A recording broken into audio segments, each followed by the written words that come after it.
Hello friends, तो आज हम पढ़ेंगे चैप्टर 1 वर्स 10 और Bhagavad Gita with law.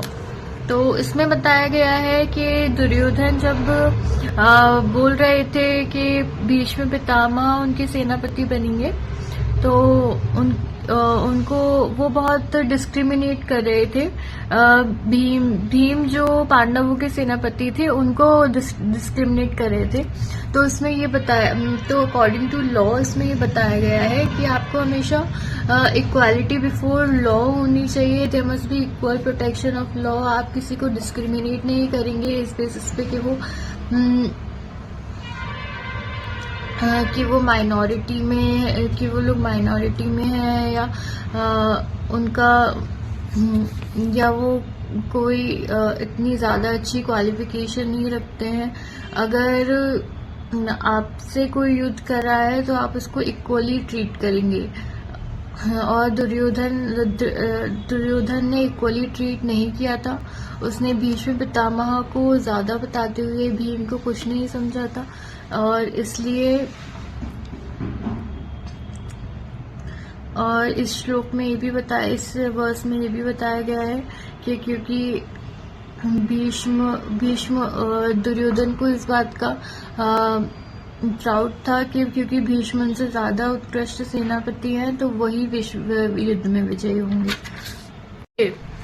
Chapter 1 verse 11 कहता है कि दुर्योधन जब सेनापति भीष्म पितामह के बारे में बता रहे थे तो उन्होंने भीष्म पितामह को ज्यादा बताया और अपने सेनापतियों को कम, जिससे उन्हें इस बात का एहसास हुआ कि उनकी जो बाकी के सेना है वो खुद को वो कहीं से भी कम है। तो उन्होंने ये बोला कि क्योंकि भीष्म पितामह वृद्ध हो चुके हैं तो बाकी की जो सेना नायक है उन्हीं लोगों को उनकी रक्षा करनी पड़ेगी।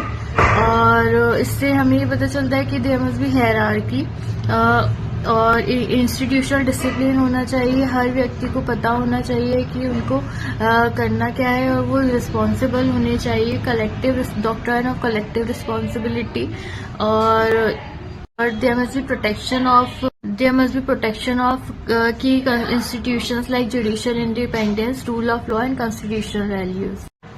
अब हम पढ़ेंगे वर्स 12 ऑफ चैप्टर 1। तो इसमें ये बताया गया है कि सबसे पहले भीष्म जी ने जो है शंख बजाया था, और शंख की ध्वनि से दुर्योधन को हर्ष हुआ। और लीगली हम लोग इसे कहते हैं कि filing of A case, commencement, formal commencement proceeding of case. और authority and legitimacy, Bhishma is the most respected elder. His act gives legitimacy to the war, which means that सबसे पहले भीष्म जी ने शंख बजाया था और उनके पास अथॉरिटी थी, वो सबसे ज्यादा क्वालिफाइड थी, वो सबसे ज्यादा एल्डर थे, तो इसलिए उनको अथॉरिटेटिव वैल्यू दी गई है। और उसके बाद आता है doctrine of due procedure, which means जब आप नोटिस भेजते हैं दूसरी पार्टी को तो ये उसी तरीके से है कि सबसे पहले भीष्म जी ने शंख बजाया, विच मीन्स कि वॉर स्टार्ट हो गया है। फिर उसके बाद शंख वर्स 13 में शंख बजे, नगाड़े बजे, बिगुल तुरही। तो इससे हमें ये पता चलता है कि right to be heard, audi alteram partem, which means both the sides are equal and they must be given equal treatment and they must be heard equally. फिर उसके बाद वर्स 14 में कृष्ण जी ने शंख बजाया और अर्जुन जी ने शंख बजाया, और ऐसा कहा जाता है जहाँ जहाँ भी श्री कृष्ण होते हैं विजय वहीं होती है, क्योंकि और लक्ष्मी जी भी वहीं जाती हैं। और इसके बाद अर्जुन जी को क्लाइंट की तरह बताया गया है और कृष्ण जी को एज अ गाइड, काउंसलर और हायर विजडम।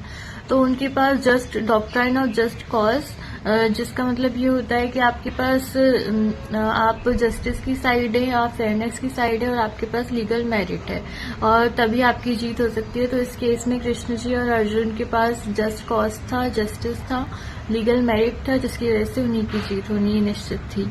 और equality before law, no matter how powerful one side is, the other side has equal right to be heard.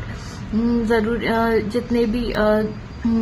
जितने भी पावरफुल हो एक साइड, दूसरी पार्टी के पास हमेशा राइट होता है कि वो इक्वली हर्ड हो, उन्हें सुना जाए। और उसके बाद वर्स 15 में बताया गया है कि उसके बाद बाकी जितने लोग थे, देवदत्त, अतिभोज, अत्यमानवीय कार्य करने वाले भीम, इन सभी ने शंख बजाया, विच रिप्रेजेंट्स लोकल स्टैंडर्ड। हर पार्टी के पास राइट होता है, इंटरेस्ट होता है कि वो अपने आप को रिप्रेजेंट करें। वर्स 16, 17, 18 ये बताता है कि डॉक्ट्राइन ऑफ रिप्रेजेंटेशन, सभी ने शंख बजाया, विच मीन्स कि हर इंसान के पास इंडिविजुअली ये राइट होता है कि वो अपने आप को रिप्रेजेंट करें।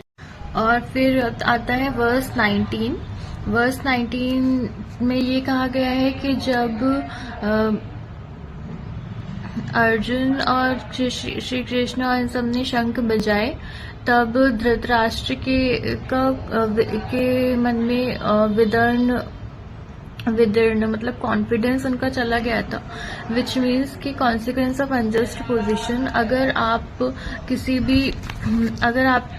किसी भी वीक केस में हैं तो आप कॉन्फिडेंट नहीं लगेंगे और आपको स्ट्रगल करना पड़ेगा अपने आप को डिफेंड करने के लिए। फिर आता है वर्स 20, विच सेज कि जब युद्ध शुरू हो गया था तब अर्जुन जी ने श्री कृष्ण जी से पूछा कि मैं अपने ही लोगों के खिलाफ लड़ूं, तो श्री कृष्ण जी ने उन्हें समझाया।